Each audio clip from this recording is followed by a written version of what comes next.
spread of weavings that mimic your omniversal organ.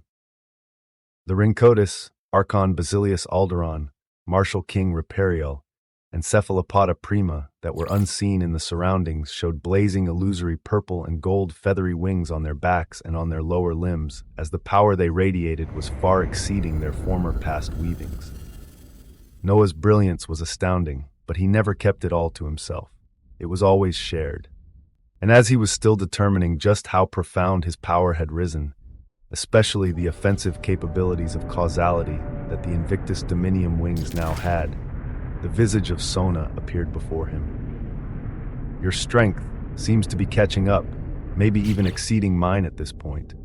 Her utterly gorgeous visage that was now without her heart spoke just as confidently as before. The icy blue light of a greater omniversal authority still lingered around her as she came to Noah and gazed at him up and down, her bright eyes taking everything in as she even sniffed him, as if she were confirming something. Her voice then rang out as it held a trace of seriousness. More of the weavings about our enemy are becoming available. The omniversal devourer, Alexander, it feels off though. My senses even say that it's bullshit, but I don't have any weavings to support it. The unique thing is that there were many paths of destruction, but a great deal of them have faded as of right now. But damnation is still the majority. Noah looked at her closely as she spoke, with there not even being a debate in his mind on whether he would let this entity before him know about the fact that he was the enemy she was looking for and forming this whole initiative about. It wasn't even a matter of trust or what his own weavings were telling him. It was the fact that this entity had literally given him her heart, her omniversal organ, that could break with a little pressure. So he spoke calmly as behind him, the image of the omniversal devourer, Alexander, that he released for anyone seeking information regarding these possible weavings of damnation could see. I put out the weavings of Alexander since I realized the omniversal destroyer was planned to be me. Sona's pupils dilated. The icy blue beam of cylindrical light that represented a greater omniversal authority brightened and nearly solidified. She was inches away from Noah, as within an instant, her right hand snaked out and grasped his neck tightly.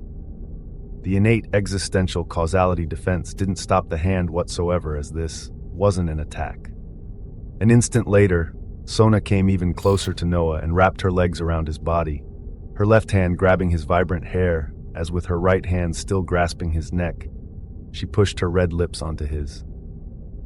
It was an action that caused little Khalitan on the side to blink and turn around as if he was seeing something he shouldn't see, with Sona breaking from the kiss after a second as her intent rang out.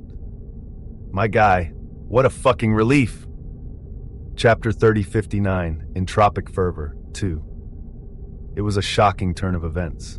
Most would expect a feeling of betrayal if they were told the enemy they were looking for this whole time was right in front of them. A fight may have broken out with things turning extremely sour, and yet the moment Sona heard Noah's revelation, after the initial shock, she jumped on him to share a relieved kiss amidst the confusion.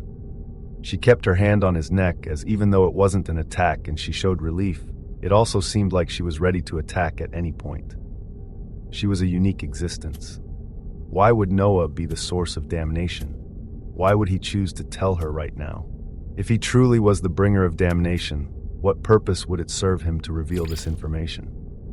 Even more, he held her heart as with a light pressure, he could end her existence. Well, she had a fail-safe if the worst possible thing happened, but with his current self, he may just be able to bypass it. And it was also the way he phrased his words. I put out the weavings of Alexander since I realized the omniversal destroyer was planned to be me. Since he realized that the omniversal destroyer was planned to be him. He realized it. Planned. These words were crucial. She didn't jump straight to conclusions as with their faces an inch away, her lips came to his ear as she looked behind him at the disappearing visage of the omniversal destroyer she had seen in her weavings. Explain, big guy. There's a lot of things on the line here. Their bodies were entwined like glue as Sona could feel Noah's vibrant existence ever closer, as well as her heart within him. His voice came out naturally as if he were talking about the calmest thing. As he spoke, pinkish blue flames of the weaver began to burn around them, the glow of purple and blue from the greater omniversal authority of Aitia beaming down around them as their figures became veiled. Even little Caculatan and Asteria's Virgo could no longer see or grasp any weavings happening between them, nor could any unknown influence outside of this space. An unknown source I haven't yet unveiled has tried to set things in motion for me to take on the weavings to become the omniversal destroyer, to carry out genocide across this omniverse. I only just found out about it now, as at this point, this unknown source still believes I'm on this path. His words caused Sona to grasp onto him even tighter as she replied with icy brilliance. So you altered what others could see just now. The breakthrough I made is what you allowed others to see. Her mind was a brilliant one as many things began to click. But even with all of this, her eyes still turned sharp a moment later as she spoke. But this unknown source, what cause or hatred could they have to steer things towards damnation? Not just of the Imperium, but Sanctus Populi and omniversal pillagers? And even more, why wouldn't they carry out the damnation themselves? Why use others? Yes, what was the why behind all of this? Why steer things to push Noah to be the omniversal destroyer? For what reason? Understanding the why could lead to the who, but things were too convoluted. Noah nodded at Sona's words as his right hand reached out to grasp the vibrant asset behind her, feeling its softness as he continued with simmering brilliance. Yes, my weavings show a few possibilities, but none of them fully match. The highest one so far on what could have so much hatred is the omniversal lineage of the past that has been destroyed and all descendants from it used as seeds over the past eons. But even this hatred should only be directed towards the Imperium. So why damn everyone and everything? Noah's words caused Sona to move her face and come stare at him in genuine shock. Yes! Noah's highest theory on what the unknown source could be was actually an extremely powerful entity from the omniversal lineage that the Imperium destroyed and enslaved.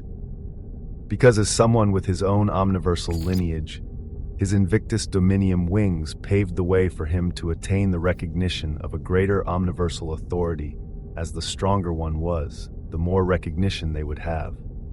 So the unknown source who was hiding behind multiple greater omniversal authorities could genuinely be residues of this decimated omniversal lineage. Sona stared into Noah's 9-pupilled eyes as her intent came out. Yes, it would explain why they may not move themselves. Maybe their authority is wounded, or they have some form of major limitation.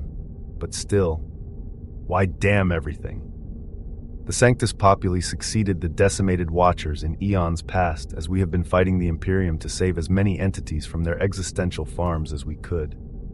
We help those who may carry a trace of the past omniversal lineage and work for the will of the people. So why? The weavings didn't line up. Noah nodded lightly as he grasped the assets on the back of Sona ever tighter while his intent weaved out. Another possibility is, of course, something outside of this omniverse. It's more supported due to them wanting to damn everyone. But again, why use someone else for their purpose? And with this theory, there are very few points of evidence to support it, as absolutely nothing about such entities is unknown. Whether they even exist is another question. It was hard to say, but the anxiousness and heavy weight Sona felt won her all these years faded as she breathed lightly onto Noah's lips while continuing. And the weavings of damnation were ones I had been seeing for quite some time, before anything about you came in. Even if you were placed at the forefront of it right now, if you were to be replaced for another omniversal destroyer, the same weavings may remain. A truly complex conundrum. But Sona smiled brilliantly with such a heavy topic in hand, her voice now filled with noticeable ease as it emanated. Even with all of this, you don't know how important of a breakthrough this is. So important that I think I deserve a prize. Why? You deserve a prize? Noah blinked questioningly at this gorgeous entity before him as she nodded, while the icy garment covering and hiding her blessings began to disappear into flickers of existential extremity authority. Yeah. Who cares about anticipation? This finding deserves a celebration. So the guy who may be the one to bring my damnation and the damnation of the masses, you think you can take me? A daring question. One that seemed like a challenge, as the Weaver of Extremity was not one to challenge lightly. Purple-blue brilliance unfolded along with a glimmer of icy blue, two Destro-y-her omniversal authorities descending as their authority was being used for something they were not in any way intended for. Chapter 3060, Entropic Fervor. A Thirth. Sanctus Princess Sona challenged the Weaver of Extremity on whether he could take her. Such a daring challenge started a session of dual cultivation of the highest possible order, with the influence of two greater omniversal authorities glaring down towards an area where no others could see. Little Kakalatan didn't know what was occurring meters away, while Asteria's Virgo also remained right where she stood, her weavings telling her this was the only option that may not result in destruction. Meanwhile, within the blazing pillars of icy blue and purple brilliance, the weavings of your existence are resonating quintessentially with the weavings of a unique entity. Your omniversal organ is resonating with the source of another omniversal organ within the entity Sona. An existential quintessential catalytic reaction has begun as the weavings of both parties begin to experience elevation. A positive feedback loop, with both of them having unimaginable types of existence and secrets of their own. Their dominiums fed off of each other and only propelled themselves higher due to their current actions. And alongside it, the authority of lust pierces along the scales of an existential extremity authority as the other 7 deadly sins gaze on in envy. There were also some less savory authorities that jumped to take center point at this moment as another round of scaling the dominium skies began, but this time through a different path. And even as this path unfolded, the Invictus Dominium wings buzzed and expressed an intent. Would you like to distort causality and arrive at the end result of the current weavings? The Invictus Dominium wings asked whether Noah wanted to skip what he was currently doing to arrive at the end result right away. There was nothing wrong with this action. Noah had distorted causality multiple times now to arrive at the end result quickly and with the most optimum results. But when he heard his Invictus Dominium wings express this intent, he nearly wanted to smack them. Some events had been experienced. Within the nest of turbidity, tenebrous darkness was still retained amidst the frozen glacial locks. The figures of dozens of Teleos stage Imperium knights and omniversal pillagers still remaining frozen due to Sona's single attack. No matter what they did, they could not break out of the constraints of Psychros, as their dominiums only became colder and colder. If left alone, they would eventually be entirely frozen with their existential extremity authorities, as they would only feel an endless darkness encapsulating them from here on out. In such a place, space distorted as Noah's existential body dominium appeared, with his will leaving the dominium soul with Sona a distance away from here as he arrived to clean up the last remnants of the battlefield. His arrival caused trepidation and fear amongst all the Teleos stage entities here, as not too long ago he had told them to stay still. His dominium body also held the same fantastical purple-gold feathery wings and an aurora of swirling brilliance around him. His eyes quickly located the Imperial regions as he tapped his finger towards them. Crack! The glacial waves of Psychros began to crack around them, especially in front of figures like Knight Akalusia. Moments later, torn and barely healed, codexes of extremity began to come out of the frozen glacial cracks, along with a buzz of authority as the illusory figure of Sona's face actually formed from the frozen cracks of Psychros that were her authority.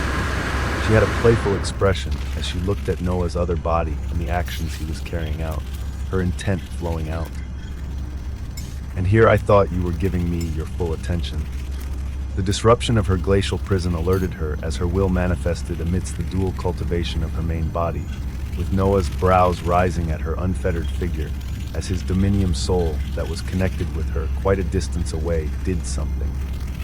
And Sona's will that had just manifested here changed her gorgeous expression as with a crimson flush, she disappeared. Noah then continued his actions here as multiple codexes of extremity gathered around him, his weavings looking at them closely while he gazed towards the frozen Imperium legions. He saw the figure of Al-Abalim far in the distance, frozen and filled with complex emotions. Ice cracked and shattered around him as he wheezed, his figure coming out of the glacial enclosure as he trembled, his skin cold and blue as he gazed toward Noah. It was a unique reality. Days ago, he was an Archon Basilius of the existential domains of Vitalis and Vacuous, and now, he looked like a freezing extra who was about to fall apart at any second. Meanwhile, days ago, Noah could only be considered a seed under his farm. The two stared at each other as many emotions seemed to cross through their eyes, but at the end of the day, Noah sighed while voicing out with a raise of his hand, his finger tapping. Merely an extra. Ah! Tap of a finger. And the visage of Al-Abalam stared forth before it began to crack, its dominion and existence flickering into grains of stellar dust as if he were absolutely nothing to begin with. Noah then stared at the rest of the Teleos stage entities before he called out, "Existential Invictus Fatality."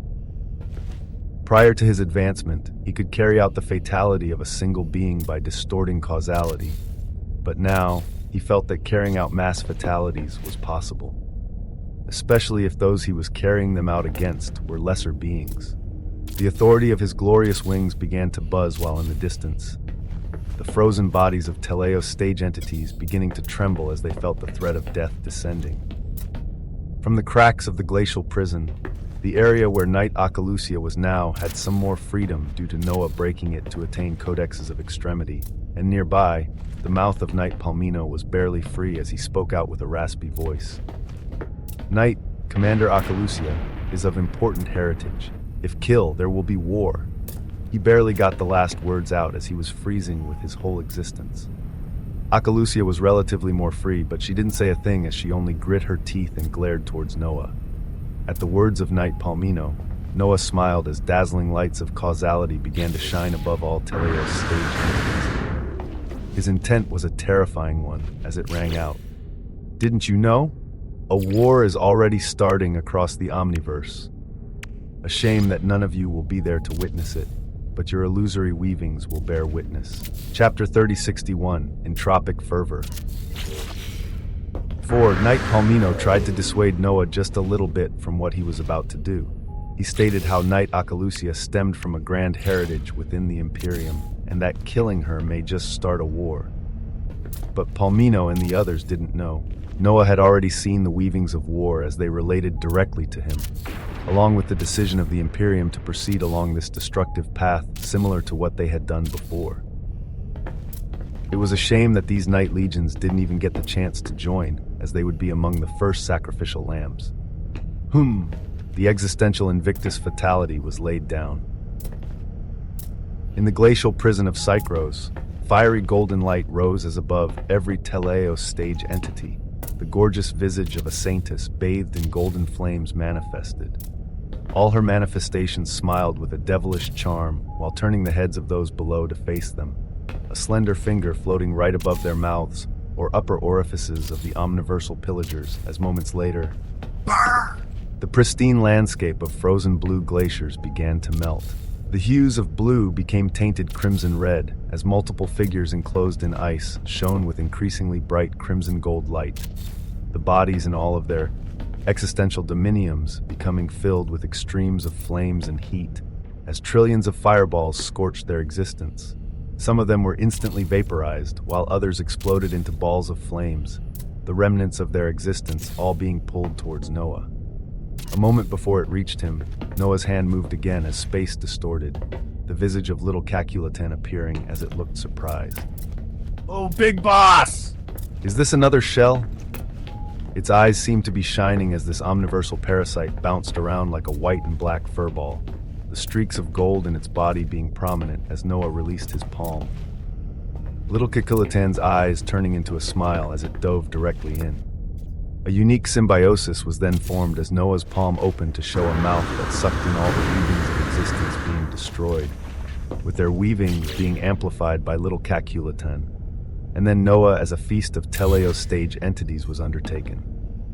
At the same time, the codexes of extremity that Noah was surrounded by began to disappear one after another, sent to another location entirely for a glorious purpose, within the vast stretches of the Omniverse, within the source of the Imperium. A middle-aged man with a bald head adorned in the existential robes of a martial emperor was staring at a golden crystal in a room that had a dozen Terracosm stage entities lined up behind him. The tone was a somber one, as if they expected a very negative result at any moment, and their fears were realized to be true moments later when, crack! The dominium crystal shattered, and the martial emperor standing at the forefront arose, holding the dredges of the dominium crystal, as from it, he wasn't even able to get any weavings. After hearing of the deaths of Martial King Reperial and Archon Basilius Alderon, we expected the worst. His voice was filled with utmost coldness as the Terracosm stage entities behind him bent down with respect as if ready to be commanded. The entity with his bald head looked at the residues of the dominium crystal as he continued. My granddaughter lies dead, her death by the hands of the ones they were pursuing. Noah Osmont, a Sanctus princess and their dragon knights. Blood must be paid by blood. Get our legions ready to set off. My magnate enclave will scour the ends of the omniverse if need be. Until Osmont and all the dredges of the Sanctus Populi involved are scorched, we will not stop. The magnate enclave that never failed in whatever they set their eyes on. The Terracosm stage, martial kings behind the martial emperor magnate, only bowed and agreed to the command as they didn't even bring up the fact that over 10,000 martial kings led by martial empress Yelena were already dispatched. The anger of martial emperor magnate had to be resolved.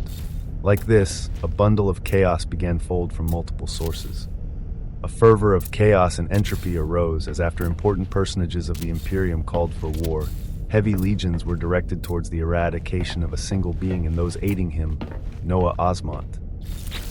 At the same time, the weavings of the Omniversal Destroyer began to spread, the focus of many entities coming to land on an unknown entity whose weavings were not entirely known. Far from the source of the Imperium, within the infinite existential Omniversal seed. During your transformation, the analysis of fruits of existence and quintessential fruits of existence was completed. A change requiring your observance is beginning right now within your infinite forge. Noah's dominium origin was seated on the massive multicolored throne that was connected to all the weavings of the infinite existential omniversal seed, while these prompts flashed over his eyes. They came while he pushed multiple codexes of extremity towards the manifestation of the infinite existential omniversal seed that was surrounded by heavy tendrils of existential extremity authorities. Mana dynamics was not the only one, as threads of existential entropy, gravitation, polarity, and many other past laws seethed with potent might. Out of all of them, entropy seemed to be burning with unfathomable brightness, as if it were immeasurably intertwined with the weavings of the omniverse. As if the endlessly flowing chaos and nature of disorder of the omniverse only caused it to become that much greater with its authority. At such a moment in time, when the completed analysis of the fruits of existence called for Noah to observe something, and an unknown change beginning with entropy, Noah also spoke towards the manifestation of the infinite existential omniversal seed. Let us begin the design of a quintessential codex of extremity. Burn all others down for its brilliance. It was the start of the design of a quintessential codex of extremity amidst a fervor of chaos and entropy, a war staring at the faces of all forces currently moving within the Omniverse. Chapter 3062, Entropic Fervor, 5. Within the source of dignity, brilliant, verdant, and golden lights fluctuated like seas all around, as the figure of Sanctus Princess Emiliana could be seen standing straight amongst other Sanctus princesses, with the figures of elder queens standing ahead of them as all of them gazed up front. On a throne of pure existential extremity authority that was also surrounded by tendrils of the weavings of omniversal authorities. The figure of an utterly gorgeous entity sat with calmness and serenity as she was the elder queen mother, the one who currently controlled the source of dignity. Her expression was currently stern as surrounded by verdant and gold lights, her voice rang out. Destruction and genocide is coming as the Imperium wishes to enact yet another campaign similar to eons past that eradicated countless life forms. This time, the Sanctus Populi will not sit idly by and defend until our forces are overrun. We will bring the war towards their own homes. They fought for the good of the people, but they were not weak. They would not be etched in the eons of history as another force that the Imperium had erased or enslaved. They could not. Prepare your dragon knights and set off as soon as possible to your set coordinates. Salus populi suprema lex esto. Wah! Her words ended with a saying that caused the elder queens and sanctus princesses to shine with power as they returned it in kind, in bellowing tones that seemed like drums of war. Salus populi suprema lex esto. The good of the people reigned supreme. The good of the people was the supreme law. With their hearts burning with purpose, they began to set off one after another. Before all of them could disappear, a weaving from the elder queen mother flowed out towards one of the sanctus princesses. Emiliana, any word on your sister? With her verdant gold locks of hair shining brightly, Emiliana was called upon as she bowed down while shaking her head. No, Queen Mother, none of us have been able to grasp their weavings. Sanctus Princess Sona and the prince she had set off with. Their weavings couldn't be ascertained by any of those within the source of dignity, as who knew where they would be at a time when chaos was running rampant. Emiliana bowed even deeper as her intent weaved out. I will continue sending my weavings towards her and await a reply. Knowing her, she likely has a plan or may be far away from any of the weavings of this war. The elder queen mother nodded at such words as she permitted Sanctus Princess Emiliana to take her leave. At the same time, she herself arose with a glimmer of thunderous brilliance, multicolored light coiling around her as the heavy influence of a greater omniversal authority could be seen dangling above her. The moment she did make a move, multiple dragon knights glistening with multicolored splendor of the weavings of the stage above Terracosm appeared behind her, their expressions full of majestic glory as the elder queen mother disappeared with a flicker of brilliance along with them. The weavings of chaos increased across all directions. A sense of fervor for entropy seemed to only be increasing and couldn't be avoided. In another stretch of existence within the Omniverse, a massive omniversal pillager occupied a space filled with chaotic weavings of omniversal authorities and remnants of unstable, anomalous, existential domains. Its full figure could not be discerned amidst the tenebrous darkness, as its massive crimson eyes were the only things that could be clearly seen, with these eyes currently holding a sense of obsession and fervor as the intent of this entity slowly leaked out. Omniversal Destroyer! Oh, Omniversal Destroyer! It seemed excited, as if it was heavily expectant on what was to come and how it would benefit. Amidst such a fervor, the influence of a crimson greater omniversal authority descended onto this being, as from this omniversal authority there actually emanated a commanding voice. Set off to pillage and conquer. No reservations or restraints from here on out. The voice carried a commanding tone that the massive omniversal pillager radiating a dim, multicolored light could not ignore. Countless tentacles beginning to rise at this moment as this entity began to move. Across the Omniverse, many wondered about the mystery of omniversal pillagers, whether they moved only to pillage and destroy, and why there would be times of silence and inaction and times of chaos. They wondered whether there was a structure of power amongst the omniversal pillagers, whether they were being led by or listening to the order of any entity. Nothing could be affirmed for sure by others. But at this moment, a will reached out through the influence of omniversal authorities, coursing its own extremes amidst millions of complex weavings of extremes to deliver its intent simultaneously across the Omniverse, not just to a single omniversal pillager, but all of them. Every single one. At such a time of erupting and increasing entropy, it was hard to say after the passage of years or even an eon, which entity would come out on top amidst all this chaos. Armies set off. As such weavings began, minutes turned into hours, and the passage of hours came with a great deal of changes. Near the source of the Imperium, clusters of existential domains under the banner of the Imperium were located inside and outside of the source of the Imperium, with many Imperium royals residing within such domains similar to Cappadocia. There were thousands of such domains, each one having a martial king overseeing its workings, as they were either part of a legacy or enclave. Within one such domain, news had begun to spread among some Imperium royals of unique new products within the existential Imperium exchange, automatons that could manage their domains and do exploration tasks with shocking efficiency. This caused many of them to be purchased across different existential domains. especially so when the news of the tides of war came. With war came opportunities. With war came many costs, as countless products would exchange hands within the existential Imperium exchange, as everyone sought to anneal and strengthen their own dominiums. So weavings of the infernal enclave spread along with the automaton workers they sold. Inside a domain where automaton workers were lined up and ready to be deployed. Their blue-gold radiance and dull eyes instantly came to life without being activated by those who purchased them, with the space in front of them distorting and forming a rift in space. From this rift, the figure of a handsome young man stepped out as he was followed by the visage of an emperor penguin, a man with a glistening tenebrous katana, and multiple others that stepped out. It was the arrival of the quintessential Commander Henry, among many others within the domains of the Imperium, as a war truly began. Chapter 3063, Entropic Fervor. 6. The moment little Henry and a few others arrived in the existential domain that had a few dozen existential automatons bought and stationed before they were deployed, little Henry raised his hand to release a glistening singularity. A seed.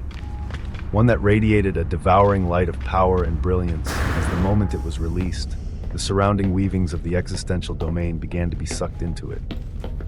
Our job is a simple one.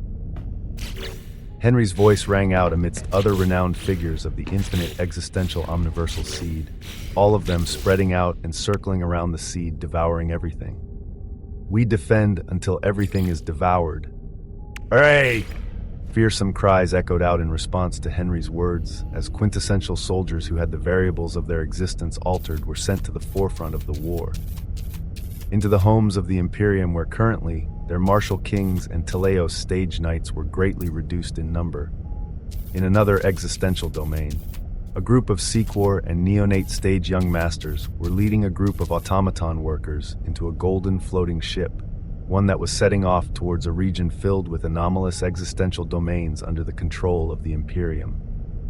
Yet in the next moment, whap! Space twisted above the automaton workers as the figures of multiple entities with unique auras appeared. At the forefront was a woman filled with devilish charm and adorned with a crimson dress, the horns of a demoness present on her head, as it was none other than the daughter of hatred, Lilith. Beside her, the fiery gold figure of Ayame could be seen shining with the light of infinity, as alongside them, the figure of a tanned muscular man with shorts and an unbuttoned white shirt could be seen holding slippers in his hands. This entity being none other than Erickson. Their bodies emanated a unique glow and power of existential dominium as the Imperium royals stared at them in a stupor. And before anybody could fully react, it's a good day to distort some probabilities. A powerful light shone from him, far exceeding even Lilith and Ayame, as he was one of the few who greatly benefited from the elevation of Noah's existential omniversal emperor lineage, with its capabilities of distorting reality, along with what the Invictus Dominium stage promised. As someone who had long since played with probabilities before, the glow of the existential extremity authority of probability linked to the Weaver of Extremity buzzed around Erickson with a royal purple light as he spoke out. There's a high probability of an ass-whooping coming up for you all. Along with his words, his right hand holding a slipper swung down, a massive illusory slipper appearing above as it came down akin to swatting flies.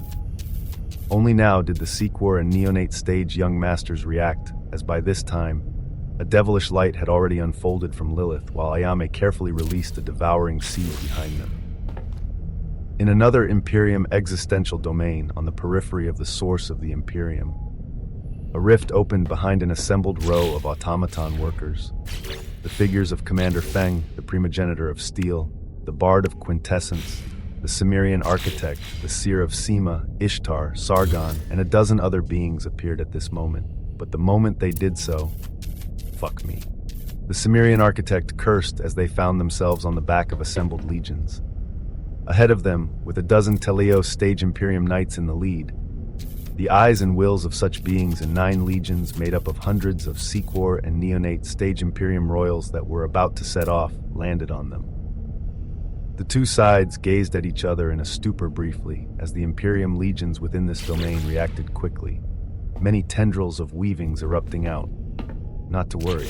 In such a situation where they came across overwhelmingly powerful legions, little fish wouldn't send you all to your deaths.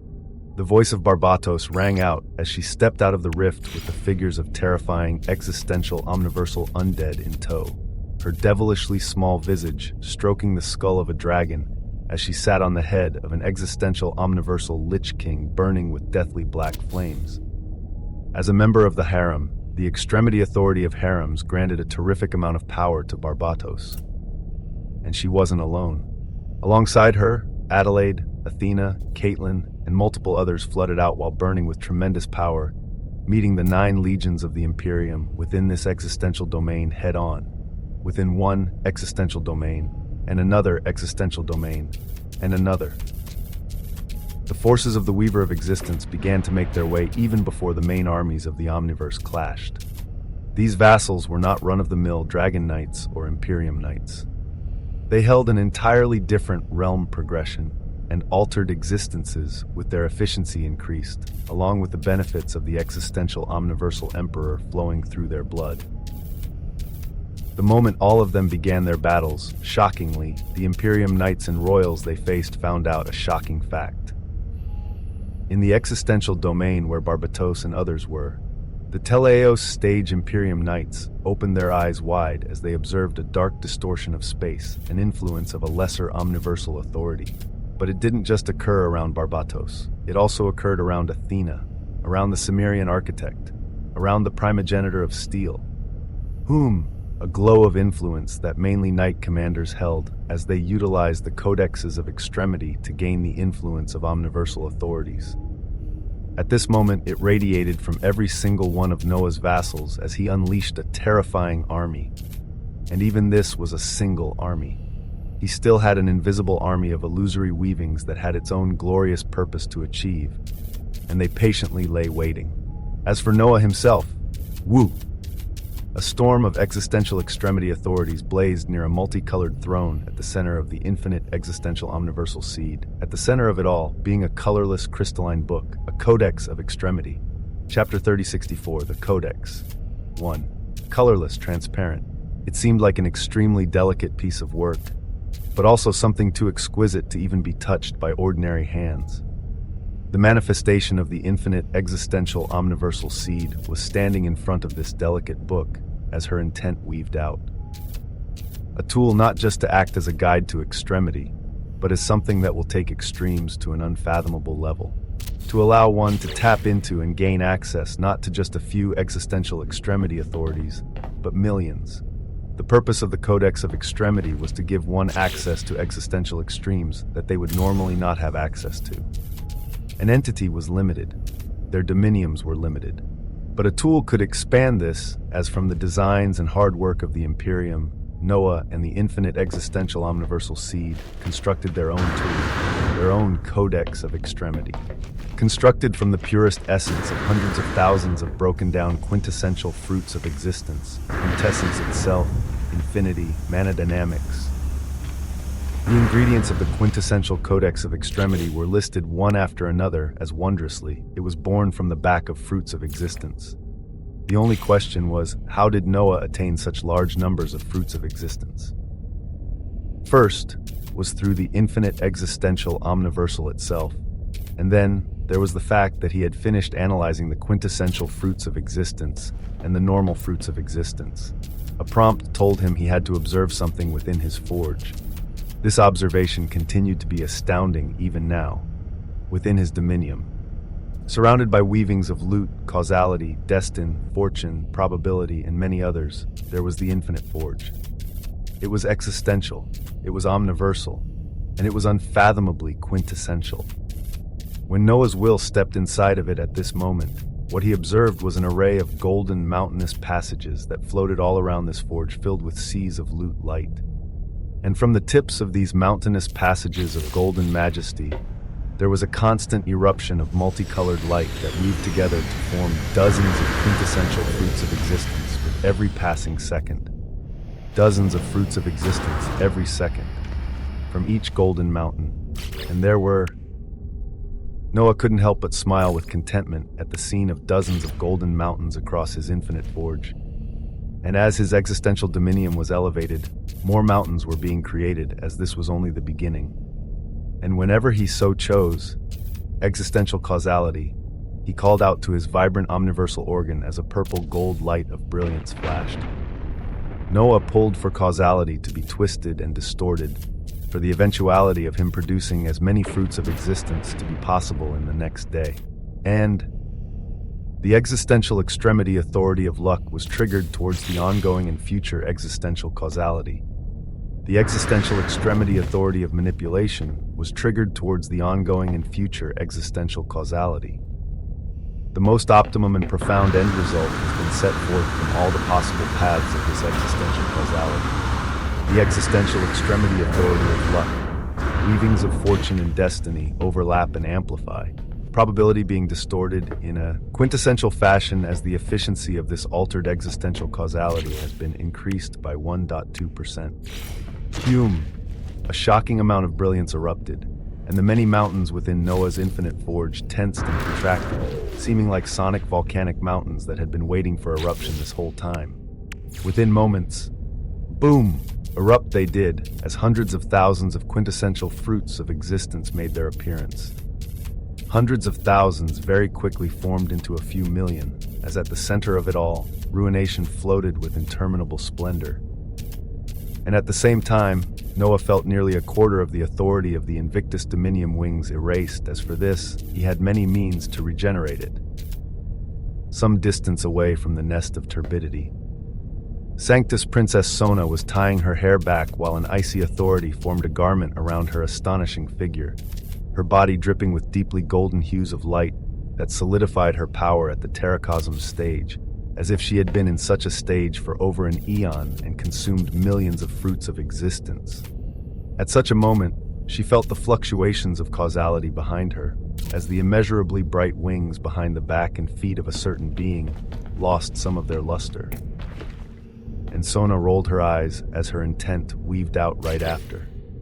How many more times will you play with causality and say, we need to do it again to get you back to full power? The 112th time really was the last. We have to get a move on right now. The most optimum time to come across the twins of the Imperium is coming up, and they'll still be needed. Her eyes seemed to be filled with staunch determination to stick to her current position, even though her will nearly betrayed her. Noah smiled as an emperor's robe of golden existential extremity authority wrapped around him, his figure coming beside Sona, who playfully put up her fists as if she would throw hands right away if he tried anything. You've made me realize my willpower needs to be much more powerful. I'll fix it along the way. Let's deal with that little starfish and... Her brows quickly rose as she felt something. She wasn't the only one, as moments later, Noah's figure disappeared amidst their concealed weavings to appear in front of Asteria's Virgo. The omniversal pillager who stated there was something utterly crucial that even those above the Terracosm stage would fight for, something that would disappear within its dominium if ever it perished. It had been waiting patiently, as its weavings told it death was very likely, were it to leave in the last few hours, but Noah could see its body currently shaking and convulsing as if there were something it was revisiting heavily. His eyes pulsed with tendrils of purple-blue light as the greater omniversal authority of Edia bloomed right away, his vision seeing thick tendrils of authority in the form of a command coming down and wrapping around Asteria's Virgo, commands that it was resisting right now.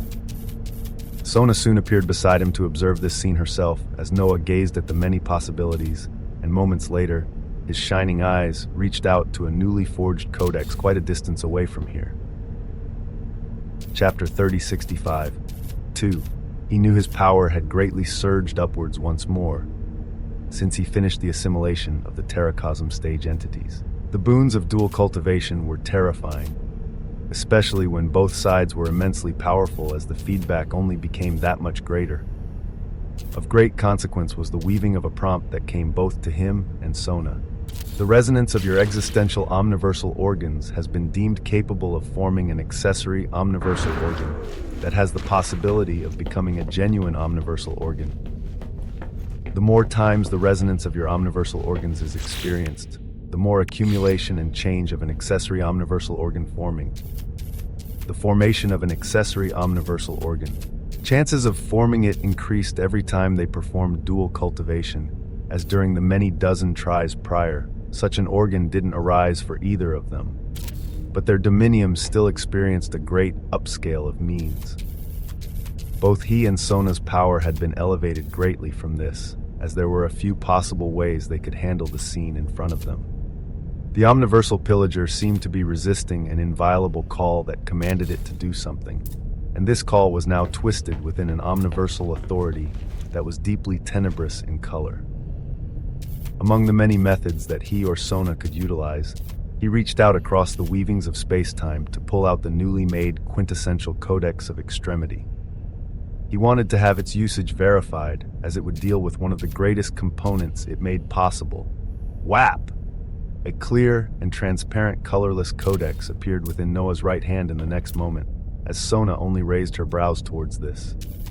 He had already exposed something as terrifying as being the proposed omniversal destroyer, as showing something like this right now was far too minimal. Noah grasped the quintessential Codex of Extremity in his hands as more of its details rose before him. Quintessential Codex of Extremity, an existential omniversal construct of complex making and design, born from the backbone of the very fruits of existence and mixed in with complex weavings of authorities. It is capable of allowing one to call upon the influence of up to 10 lesser omniversal authorities and up to a single greater omniversal authority without the need for recognition. But its usages don't just stop here. As a tool to utilize and bring everything to its utmost extreme, this codex is capable of analyzing, recording, and breaking down all authorities it comes across. All omniversal authorities it comes across will be analyzed and recorded. All the thousands or millions of existential extremity authorities within an omniversal authority will be analyzed and recorded. Within the records of the quintessential Codex of Extremity, many weavings and possibilities become possible for anyone with a strong enough existence to utilize it to its full potential. An utterly unique construct. Grasping it, Noah's existential dominium, whose authority had rarely been used, as he replied mainly on his Invictus Dominium wings to distort causality, began to be utilized now, and the colorless quintessential Codex of Extremity shone and illuminated the reality ahead as its pages began to flutter, words rapidly being written within it as they also rang out in Noah's mind. A new greater omniversal authority has begun to be analyzed. The greater omniversal authority of Diorkness has been recorded in the quintessential Codex of Extremity. Approximately 3,333,333 existential extremity authorities flow with complex weavings to make up the greater omniversal authority of Diorkness. Hume! Noah felt his dominium buzz akin to an engine. More and more existential extremity authority was required to continue doing what the Codex of Extremity sought to do, and Noah injected more of his will on exactly what he wanted to do at this moment. The complex weavings and computations of the few million existential authorities within the greater omniversal authority of Diorkness are being studied for gaps to disentangle and disrupt its immovable weaving.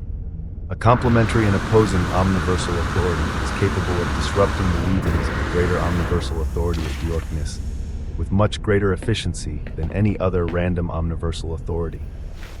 The greater omniversal authority of Lux has been recognized. The greater omniversal authority of Lux has been recorded in the quintessential Codex of Extremity. Approximately 3 million existential extremity authorities flow with complex weavings to make up the greater omniversal authority of Lux. The greater omniversal authority of Lux is capable of being called upon with a sufficient enough cost. A great deal of weavings unfolded before Noah's eyes as amidst the tendrils of darkness wrapping around the Asteria's Virgo, Noah called out lightly, "O Lux!" The colorless quintessential Codex of Extremity shone with a bright white gold color. Above Noah, swirling white gold feathers swirled down with immense fervor as they were directed by the Codex of Extremity that had taken on the same shade, about a tenth of Noah's existential extremity authority being eaten up at this moment. But the result was feathery white gold light raining down like an endless river that crashed into the Asteria's Virgo immense sparks of authorities exploding out in the next moment. Boom! Heavy weavings of greater omniversal authorities were disrupted. Hu! The rough breaths of the Asteria's Virgo could be heard as it gazed towards Noah and Sona, bowing its head slightly as its voice echoed out. Erasing the influence and command of the Destro-y-her is not a feat I can yet achieve, so I thank you.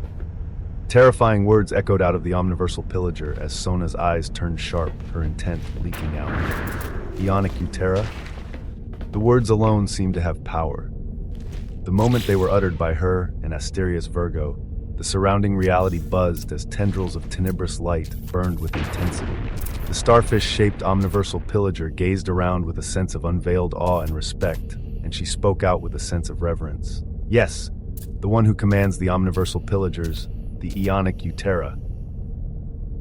Many asked whether there was a unified voice behind the omniversal pillagers and what it could be. At this moment, the distinction of Destro-y-her was heard by the weavings of two unique beings. Chapter 3066, The Codex. 3. An entity behind the terrifying movements of the omniversal pillagers. Sona's face soured at hearing such a thing as Noah gazed at the dispersing greater omniversal authority of Diorkness and the authority of Lux he had utilized to disperse it. This was all due to the terrifying tool in his hands, the Codex of Extremity. This was only the first constructed one, as what would happen if he equipped his quintessential commanders with a tool like this? If every one of his people held a codex capable of allowing them to influence greater omniversal authorities? A flourishing of extremes is what Noah saw, to the extent that even the terrifying weavings of entities like the Destro-y-her did not seem so unfathomable and fearful. Noah hadn't even noticed the weavings of its command when it related to little Caculatan, who was fused with his dominium body, the influence of a greater omniversal authority hanging above him, dispersing the weavings of a command that was sent down to all omniversal pillagers. But all of this aside, Noah looked at the visage of the Asteria's Virgo as a glimmer of the brilliance of his lineage erupted out. For you to see the paths of death and even resist the influence of this Destro-y-her, it is best for you to come under my banner. Kneel, a sentence followed by a single command. One that the massive starfish-shaped omniversal pillager and the splendid humanoid face at its center blinked at before in the next moment. Rip! Its skin began to tear as the humanoid face became pushed out and miniaturized, its starfish body becoming enfolded and bent as it pointed down, while a humanoid upper body with a blessed chest rose to support the rising head. Reality twisted and distorted as within a moment, the miniaturized visage of an entity with a humanoid upper body and the lower body of a starfish appeared. The ends of the starfish of its low body pointed down and acted like limbs as this entity came before Noah and Sona to kneel, its appearance causing a sense of horror as it contrasted the beautiful upper half of a human with a gorgeous face and a head full dark hair, and a monstrous lower half that pulsed with terrors of old. Asteria's Virgo pledges her allegiance. The golden light of her dominium already opened wide as from Noah's figure, tendrils of royal purple tyranny erupted and flowed into her, the glimmer of purple and blue also coming in as he used the backing of the greater omniversal authority of Aetia to bind the dominium of this terracosm stage omniversal pillager. After this was done, alright, what is this thing that even those above the terracosm stage would want? His intent flowed out powerfully white. The eyes of Asteria's Virgo were buzzing at feeling the new existential extremity authorities flowing into her, along with the boons that came with being a vassal of the Weaver of Existence. She nearly stumbled on her answer as she straightened herself before replying. Ring cactus, cephalopoda prima, and I discovered a point of omniversal singularity that initially seemed like a normal, unstable, anomalous existential domain. But it was too big, and the pressure it released was suffocating even for us. When we delved past the instability, we saw the weavings of over 9 million different existential extremity authorities moving together and coming apart as towards the depths of this singularity. There was actually a seed of a greater omniversal authority budding, one so powerful that even we couldn't get too close. A seed of a greater omniversal authority. one that held an approximate weaving of 9 million existential authorities, as just the greater omniversal authority of Lux held their million, and the greater omniversal authority of Destro-y-her held a little bit more. Even Sona's pupils dilated at these weavings as her expression turned thoughtful. A seed of a greater omniversal authority. If we can obtain it before the omniversal authority fully forms, we gain more than just recognition. We gain a level of control over an omniversal authority that can greatly affect the omniverse, especially if its weavings are this complex. Asteria's Virgo nodded at Sona's words and continued. The Ionic Utera showed interest in it and sent those familiar with greater omniversal authorities there, with I, Ring Cactus, and Cephalopoda Prima not being capable of delving closer or any deeper into the depths of this area as we were stationed within the nest of turbidity. Information about it was masked under the influence of greater omniversal authorities, as nothing about its weavings would be left behind, even if we were to fall to enemies. Sona looked towards Noah with a difficult gaze as she debated on this opportunity and continuing their path of obtaining more members of the initiative. Their enemy was still just an unknown source right now, but they at least had a target, as she still believed it could be overcome with the weavings of terrifying anomalies. Before the choice could be made, though, Noah asked Asteria's Virgo, "What are the coordinates of this unique anomaly?" Towards Noah's question, Asteria's Virgo looked around as if she expected thunderous lightning of the greater omniversal authority of Destro-y-her to descend. But it seemed to be held at bay as she waved her hands to release a cluster of dark light that Noah absorbed and broke down. He then turned towards the figure of Sona beside him as he asked her, "And what are the coordinates of your Imperium twins?" His face showed a bright, devilish smile, and as if she could understand its meaning, Sona's pupils dilated. The extremity of plot laughs with wonder as it spreads its weavings into causality, luck, possibility, manipulation, and probability. Noah's extremes buzzed. Sona shared weavings of what she had uncovered and seen since a while ago as she muttered out with shining eyes. The twins should be following legions of the Imperium spreading out towards nests of omniversal pillagers. If things really flowed in the direction that this man before her intended, then just... damn. This was the only word she could say as she saw the weavings of causality begin to be distorted around them. Chapter 3067, The Codex. 4th, Causality, cause and effect. Probabilities of what could happen or may not happen depending on the actions one took. More often than not, those who could manipulate causality were masterminds behind the countless weavings occurring across the eons. At this moment in time, somewhere within the Omniverse, standing in front of entire Imperium legions, a man shrouded in multicolored light, holding a crimson spear, looked straight ahead with interminable splendor. Behind him, 100 legions led by Terracosm stage entities and filled with Teleo stage entities floated with immeasurable splendor, with every single one simply waiting for his word to move. Around them, tendrils of calm weavings of the Omniverse floated, as in a few moments, Sha! A figure blazing with pronounced golden splendor of Terracosm appeared beside the man holding the crimson spear as he spoke with great respect. Martial Emperor Shi, out of the weavings of 3 possible nests, we have latched onto the feedback of a massive nest, one that may be hiding a great deal of omniversal pillagers. I just don't know whether we should proceed or wait for Martial Emperor Vadais and his legions. Weavings calmly flowed. Tendrils of a greater omniversal authority were behind it, but they were so subtle as if this was the proper flow of events. Martial Emperor Shi gazed at the report of the Martial King before him as he waved his hand while his authority began to blaze. Nothing is too big unless we deem it so. Let's go! W.A. A glimmer of brilliance, and one legion after another began to disappear as they followed the instructions of the weavings of Martial Emperor Shi. Among these legions, there was one that had in the lead 2 entities with eerie similarities. A male and a female with nearly the same mannerisms and looks, each with their own grace and beauty. It was a pair of twins that also calmly followed the weavings laid out moments later. All of these weavings were seeking to flow toward a place filled with heavy swirls of darkness. In such a place, multiple crimson eyes opened at the same time and gazed at each other. Each one was filled with heavy intensity as intents flowed amongst each other. Vile intents come our way. We are not ready. We have just made headway into the center. They cannot come close. Nobody can interfere. Tenebrous authorities mixed in and exploded as alert the others. The Ionic Utera instructed complete and utmost success. We cannot fail. Coilings of lesser and greater omniversal authorities erupted. Along with it, millions of existential extremity authorities erupted out with fervor and complexity at the same time, far away from here, near the nest of turbidity. Noah opened his eyes as waves of prompts cascaded down. The weavings of plot cheer with immeasurable clarity. Plot. With a little push from causality, Noah made it so that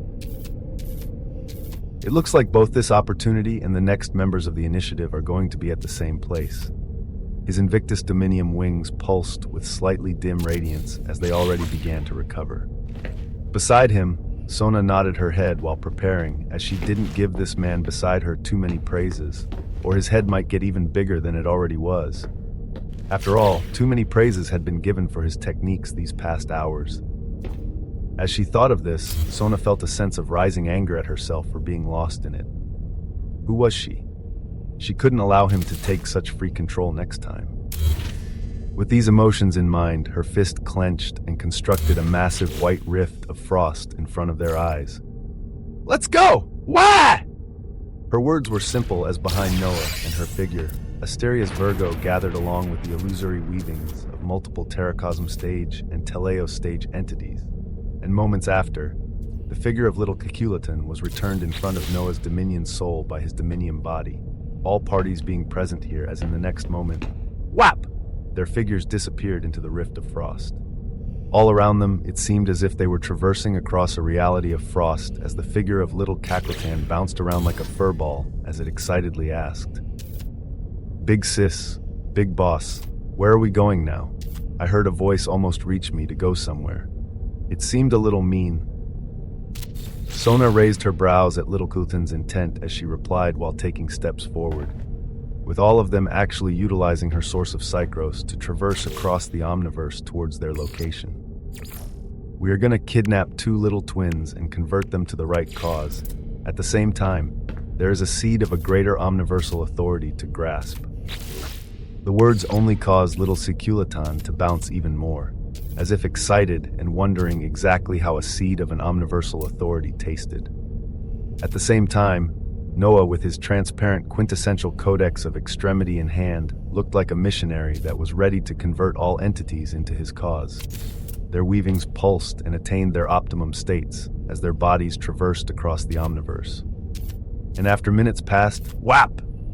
Reality twisted and distorted one final time as they stepped out of the path of glacial frost and appeared on the fringes of dark space. On the fringes. It had to be the fringe, as when they gazed toward the very center, a wondrous scene could be observed. For vast stretches of reality, everything seemed torn and unveiled as storms of multicolored existential extremity authorities by the millions could be seen chaotically moving around. In front of them, there were innumerable and massive figures of omniversal pillagers with ecstatic power. And standing opposite to them, legions of the Imperium pulsing with heavy waves of regal authority. It was their arrival before one of the first battlefields of a war in its beginning stages. And looking at it all before him, Noah couldn't help but lick his lips. Chapter 3068, The Codex 5. Martial Emperor Shi gazed at the scene ahead of him as around him, multiple martial kings blazing with golden brilliance were letting their intent be known with shining eyes. We have actually come across a finding of the omniversal pillagers that they haven't been able to extricate yet. Gazing at the chaotic weavings of those millions of existential extremity authorities they protect behind them, we have likely come across a budding seed.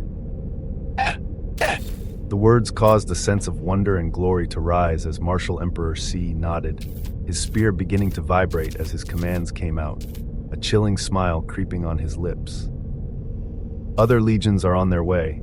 Meanwhile, we shall see if we can pierce through their defenses and enter this anomalous space ourselves to take a look at this budding seed. As of this moment, our task is not the eradication of these omniversal pillagers, but the securing and ownership of this seed of a greater omniversal authority ahead of us. Shouts of affirmation bellowed out as the legions of entities behind him let out a resonant bellow of power.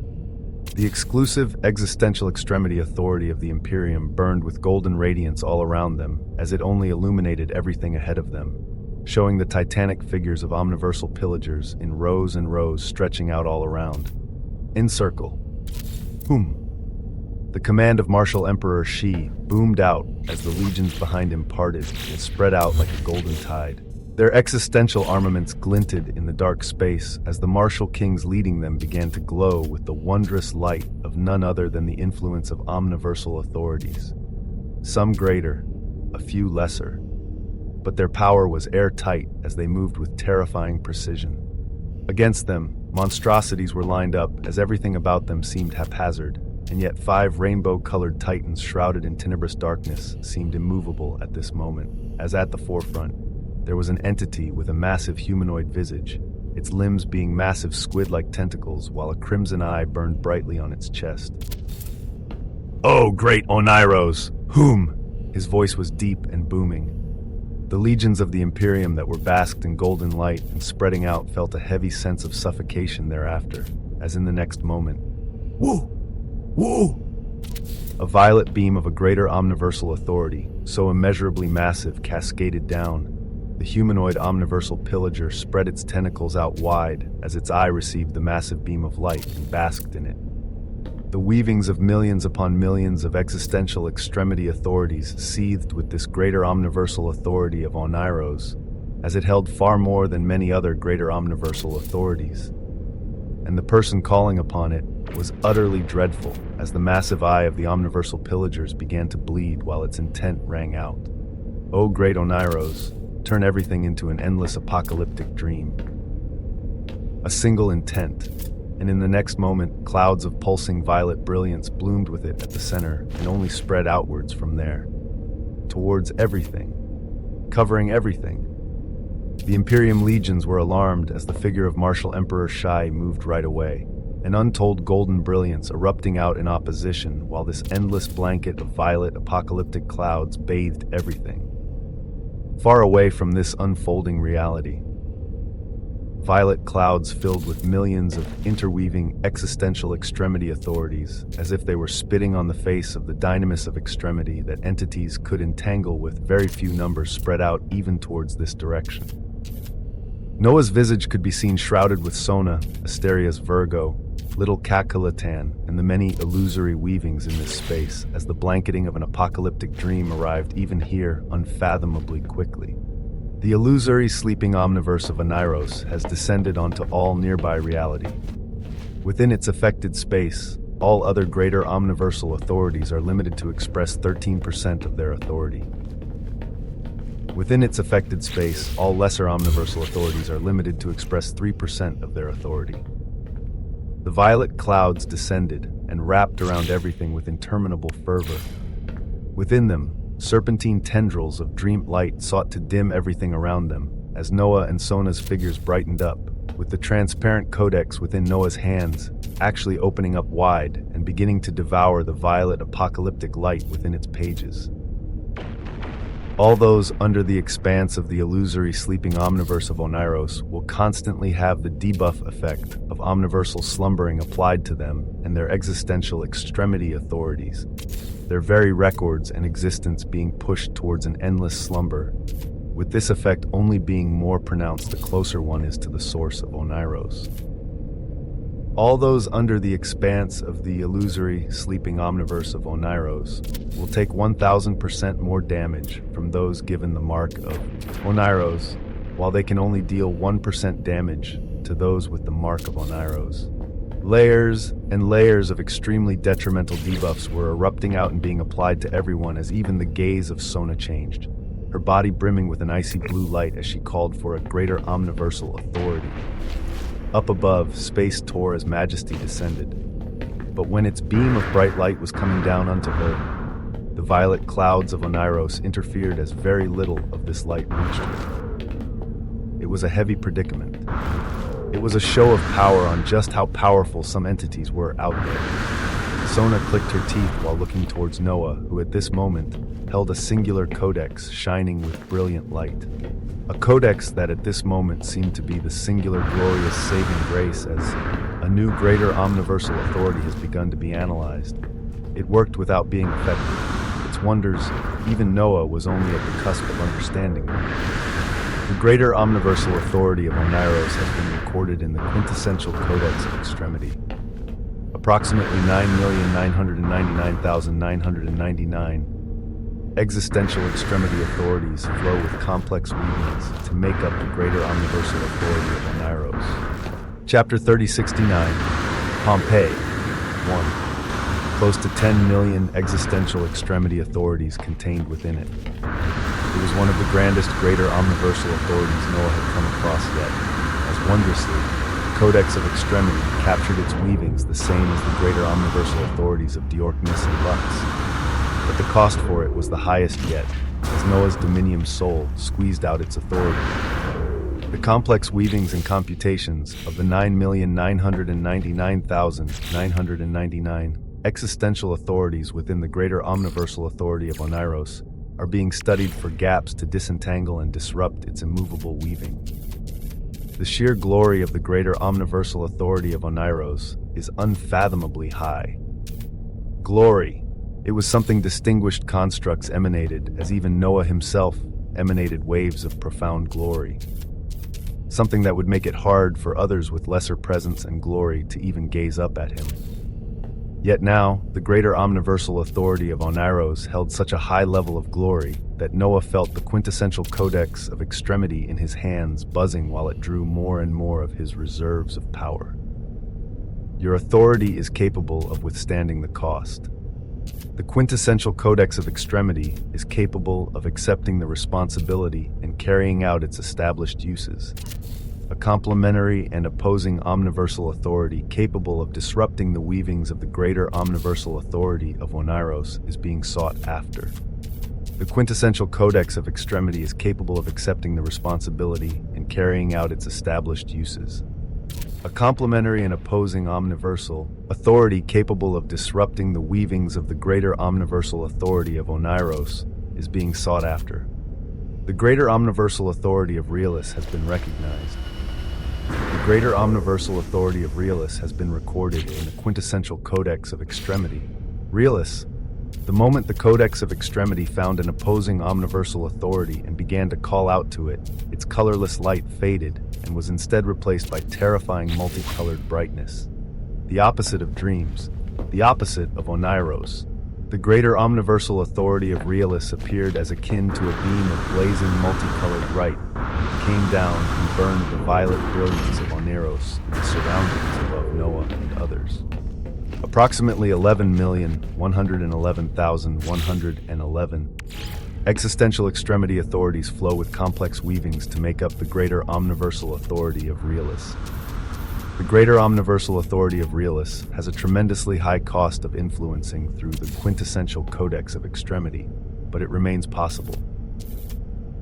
The multicolored light thundered down until it reached Noah, Sona, and the others. The influence of Oneiros and the debuffs that were beginning to wrap around them like endless tendrils of slumbering dreams rebounding at this moment. And as Noah's existence felt the flow of millions of existential extremity authorities coursing through him and the quintessential Codex of Extremity as in the next moment. An astounding achievement. The surroundings vibrated. It is unknown how many entities have managed to gain the influence of the greater omniversal authority of Realus, but the number is low enough to the extent that depending on the next course of actions, recognition of this omniversal authority towards you may become possible. A possibility of wonder arose before Noah. One of the terrifying uses of the quintessential Codex of Extremity showed itself. Through it, one could gain the recognition of omniversal authorities if they met certain conditions. How hard was it to gain recognition of an omniversal authority? One of the more accessible and yet terrifying one was an advanced omniversal organ generating this possibility. But with this Codex of Extremity in Noah's hands, his terrifying thoughts were disrupted as the multicolored light of the greater omniversal authority of Realus wrapped around him and all those around him, Sona's body buzzing as the the icy blue light of an omniversal authority was finally able to course over her tightly. The glow of Realus also wrapping around her was wondrously. She began to control the flow of one, to move the other, penetrate deeper into the violet clouds that had descended around them. Such a concept meant that tendrils of icy multicolored glacial lights began to form multiple paths into the violet clouds ahead, with Sona's voice echoing out as if she could see which pathway came best. "I'll illuminate the way." Noah controlled the flow of Realus through the Codex of Extremity, as all the negative effects of the violet weavings of Oneirus were disrupted. At the same time, Sona's visage pointed forward and caused an icy path of multicolored frost form, their figures coursing through it at this moment as they delved towards the chaotic battlefield. Everything around them seemed to be covered by waves of endless apocalyptic dreams, and the closer they went, Rock! the violet light of Oneirus seemed to get ever so concentrated, as even more of Noah's dominium had to be drawn out to keep the bright brilliance of Realus protecting them. And as they delved deeper, part of Noah's will was looking at the records of both the greater omniversal authority of Realus and of Oneirus that were being analyzed and recorded in real time. His gains from knowing the records and identities of millions of existential extremity authorities was going to be insurmountable. BZT at this moment. The reality around them seemed to change as the clashing and weaving of multiple extremes arched around like serpents, and the quintessential Codex of Extremity buzzed as if it had encountered something grand. You have stepped into the domain of something filled with interminable glory. Weavings of the periphery of this domain are being discerned. The seemingly simple book in Noah's hands pulsed. His dominium, and even Invictus Dominion wings buzzed as they were pulled in with a semblance of their authority, and his eyes became immeasurably bright as if he could finally see. You have stepped into the greater omniversal domain of Pompeii. In the greater omniversal domain of Pompeii, unknown weavings and possibilities lie within. Such wondrous prompts arose as in the next moment. The flowing path of ice they followed crashed and illuminated a massive figure of an omniversal pillager. Its limbs were shaped like massive crimson axes, as its ox-like body burned with a bright golden authority, and it was clashing against two legions of the Imperium that all simultaneously turned to lock onto their newly arriving figures. These legions looking a little bloodied as the exclusive existential extremity authority of the Imperium tried to fight off the heavy influence of Oneirus. Chapter 3070, Pompeii. Sick. Within the bounds of the greater omniversal domain of Pompeii. First, one had to have a semblance of understanding regarding an omniversal domain to truly understand where the legions of the Imperium and omniversal pillagers were currently in. The greater omniversal domain. Its root cause or source was the greater omniversal domain of Pompeii, which meant that this was the authority of the seed of the omniversal authority that was currently budding within this space. Its complex weavings were many. Millions of existential extremity authorities flowed as Pompeii seemed to either be at the same level, if not more majestic, that the greater omniversal authorities of Oneirus and Realus that Noah had just come across. And all of them were being analyzed by the terrifying quintessential Codex of Extremity in his hands, while within his dominion, Manadynamics seethed with cerulean splendor, to freely give out the resources required to allow him to influence the greater omniversal authority of Realus to protect them.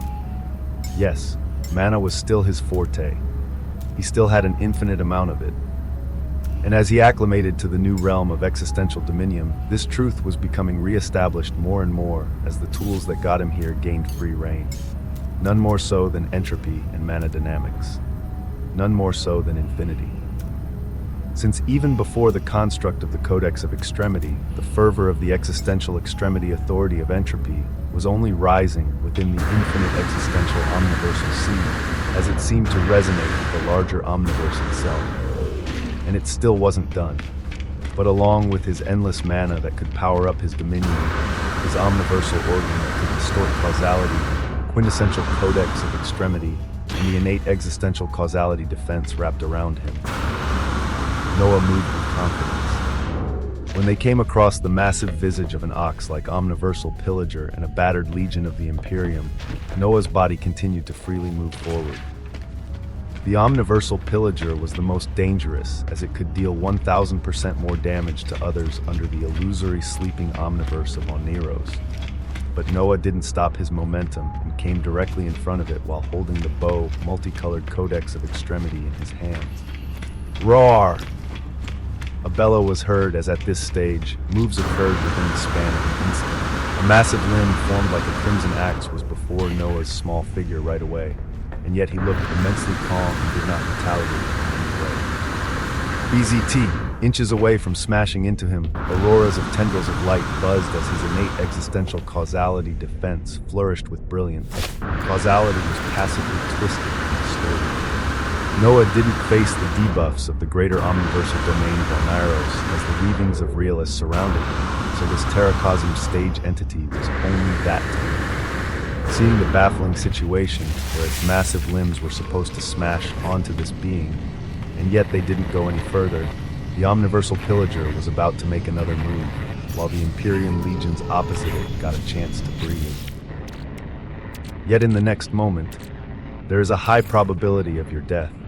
The intent of Noah weaved out as on the oxen head of the omniversal pillager, its pupils vibrated. Noah wanted to see how powerful he had gotten without utilizing the complete causality effect of the Invictus Dominium wings. So weavings of his extremes moved alone as the extremity of probability shone with a deep purple hue. And since nothing on you is quintessential, how can your authorities even operate? A simple question. Yet the body of the massive omniversal pillager further trembled as a colorless light of quintessence came to surround it. Alongside it, the weavings of the greater omniversal authority of Raelis surged around it and dismembered the buffs of Onerios, this being received, the full effects of Noah's extremes landing on it. Its circulation of extremes began to waver and slow. The defenses of its dominium slowly came to a halt in a shocking show of power, its crimson eyes buzzing as it stared at the small being before it. Shrouded in a multicolored emperor's robe with multicolored rivers of light swirling around him, a pair of purple gold wings on his back and feet. And at the end, the oxen omniversal pillagers looked at this being's eyes. His eyes were innumerably bright. They were currently shining with an endless blue hue of wonder. You dare to stare straight into the eyes of infinity. An eruption of cerulean light bloomed. How powerful was Noah now? After devouring multiple terracosm stage entities and even the dual cultivation with someone as unique as Sona, his existential extremity authorities alone held a tremendous amount of power, especially after he tapped into one of the four components of the greater omniversal authority of Atia and increased the efficiency of these concepts. Infinity was one of the concepts whose extremes were now heading towards a place even he didn't know fully well. A target has stared into the endless sea of infinity. Unable to comprehend it and filled with an endless flow of weavings, its existence becomes increasingly overwhelmed until everything about its existential dominium breaks down. From the weavings of infinity, the existential omniversal pupils of infinity have been born and activated for the first time. So long as any entity designated as a target stares into your eyes, they will be blinded by the glimpse of infinity, as depending on their level of power, everything about their existence may be overwhelmed entirely as they cease to operate, or they could combat the endless weavings of infinity until they ultimately fall. A shocking blue hue shone within Noah's eyes as it seemed to expand towards the horizon. And when this light faded, the massive body of the oxen omniversal had frozen as its crimson eyes were now bathed with an endless blue. Yet it was not moving. Its dominium was no longer circulating. The golden glow of terracosm had entirely stopped moving around it as it seemed to have stalled and solidified.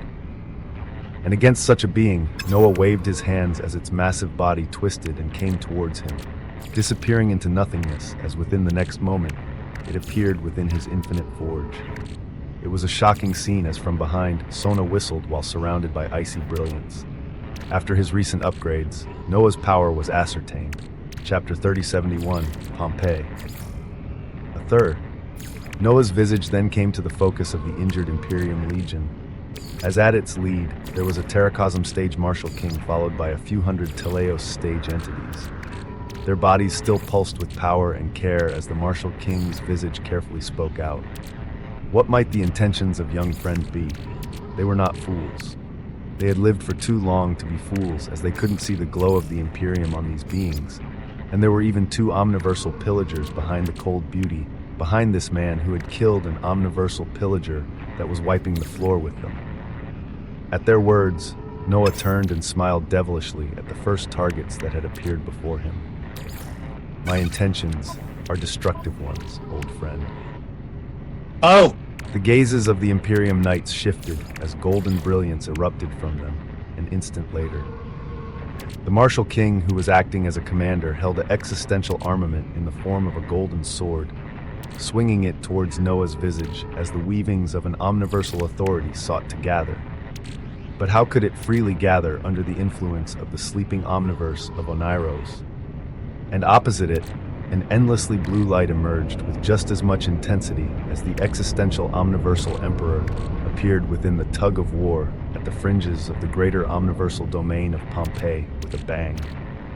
His gaze was far-reaching, as within the span of an instant, the Teleos stage entities within the legions became frozen with their authorities no longer moving. Blue brilliance shone in their eyes as if they were mesmerized, their existential dominiums no longer moving as the Martial King ahead of them bellowed out, "Do not stare at his visage!" His eyes were pointed down as he evaded the brilliant blue pupils, giving a command to his legion that really wouldn't help them at this point in time. He was going to... Wow! The figure of Noah teleported across the space filled with violet clouds and appeared right in front of the Martial King. His hand forcefully reached out and broke past the exclusive existential extremity authority around this man as he grasped his head, raising this head forcefully while ignoring the golden blade that was swinging towards him.